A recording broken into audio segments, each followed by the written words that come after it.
Hello বন্ধুরা, সবাই কেমন আছো? আশা করি সবাই ভালো আছো। আমরা ভালো নেই, ছিলাম না তখন। এই দুদিন হলো আমরা একটু একটু করে নিজেদের মধ্যে ঠিক হচ্ছি।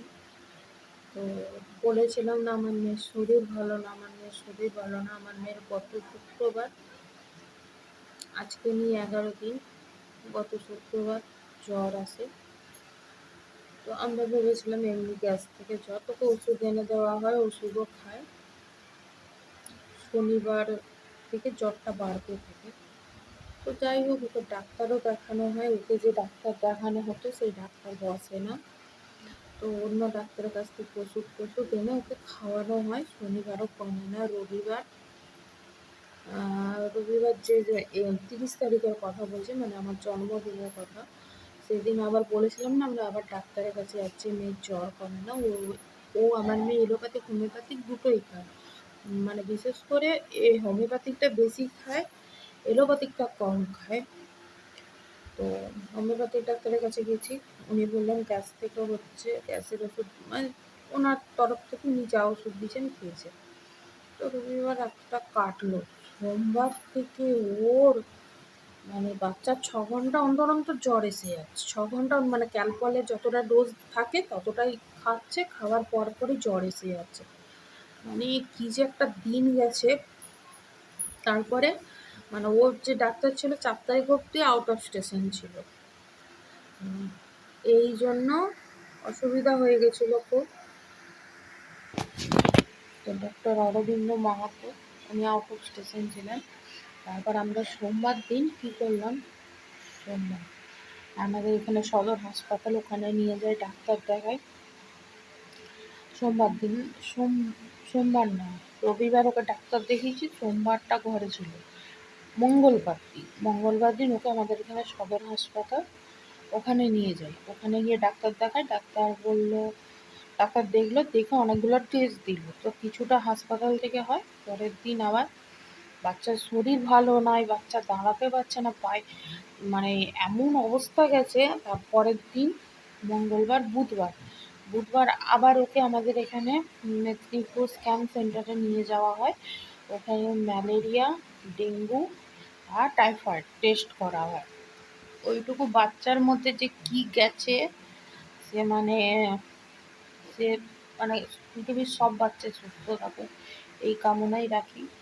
আর টেস্ট করা হয়। টেস্ট করার পরেই বাড়ি আসার পরে বিকেলটা কাটে ওরকম ক্যালপল খাচ্ছে। বুঝতে তো পারছি না যতক্ষণ না হাতে রিপোর্ট পাই। পরের দিন তোমাদের দাদাভাই রিপোর্ট আনে। ওই বাকি টেস্টগুলো সব ঠিক ছিল, টাইফয়েডে পজিটিভ এসেছে। এবার কি করব, ডাক্তার নেই। রাত তখন কটা বাজে, 8টা, 8:30। অনর্গল। তখন আমরা আবার এখানে আমাদের বড় হাসপাতালের সামনে একজন চাইল্ড স্পেশালিস্ট বসে, ওনার কাছে নিয়ে যাই। উনিও 2-3 দিনের ওষুধ দিলেন, বললেন না কমলে টেস্ট করাতে। ততক্ষণে তো আমরা রিপোর্টটা পরের দিন পাবো। রিপোর্ট যেটা হয়েছিল মানে যেদিন ওই 3টে টেস্ট হলো সেদিনই রাতের কথা বলছি। তারপরের দিন তারপরে আমার মা, বাবা, আমার ভাইয়ের বউ, তারপরে ভাই সবাই আসে। মানে ওরা না থাকলে আমি বিশেষ করে অন্তরা আমার সঙ্গে অনেক জায়গায় গেছে, মানে হাসপাতাল থেকে ডাক্তার, ওষুধ অবধি সব ছুটা দৌড়া করেছে।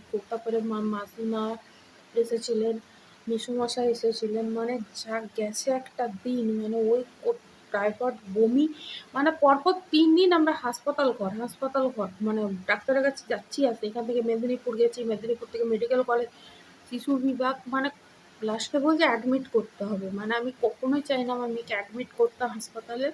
স্যালাইন চলবে, চলবে, মানে এরই মধ্যে আমি কী করে ভিডিও আনবো। এই সময় যারা যারা আমার সাথে ছিল তাদেরকে অসংখ্য মানে আমি ধন্যবাদ জানাবো। মানে আমার একটা কি দিন গেছে সে আমি জানি, আর আমার উপরওয়ালা জানে, আমার ঈশ্বর জানে, আমার প্রত্যেকটা ঘরের লোক জানে। প্রত্যেকটা ঘরের লোকের ঘরের মানুষের উপর দিয়ে যে একটা জ্বর গেছে, সে মানে আর কিছু বলার নেই। এইটুকুই বলতে পারি, আমার মেয়ে এখন সুস্থ আছে, সবার আশীর্বাদে, সবার ভালোবাসায়, সবার কামনায়। এখন অনেকটা সুস্থ আছে, কিছু মানে আর কি বলবো, এই জন্য আমি ভিডিও করিনি। প্রথম ফার্স্ট কারণ এটা। দ্বিতীয় কারণ, আমার ফোনটা অনেক দিন ধরেই প্রবলেম করছে। দোকানে দিই সারাই আনি, দোকানে দিই সারাই আনি, এরকমই হচ্ছে। সেম আজকেও তোমাদের, আমি এতদিন তোমাদের দাদাভাইয়ের ফোনটা চালাচ্ছিলাম, ওর দুটো ফোন। তো আবার এই রাত্রেবেলা এখন ফোনটা আনলো, তখন দাদাভাই বললো একটা ছোটো ইনফরমেশান দাও, তুমি এতদিন ভিডিও দাওনি। তো এখন প্রায় 10টা বাজতে যায়, তাই এই ভিডিওটা আমি এখনই তোমাদের জন্য পোস্ট করবো, রাতেই পোস্ট করে দেবো।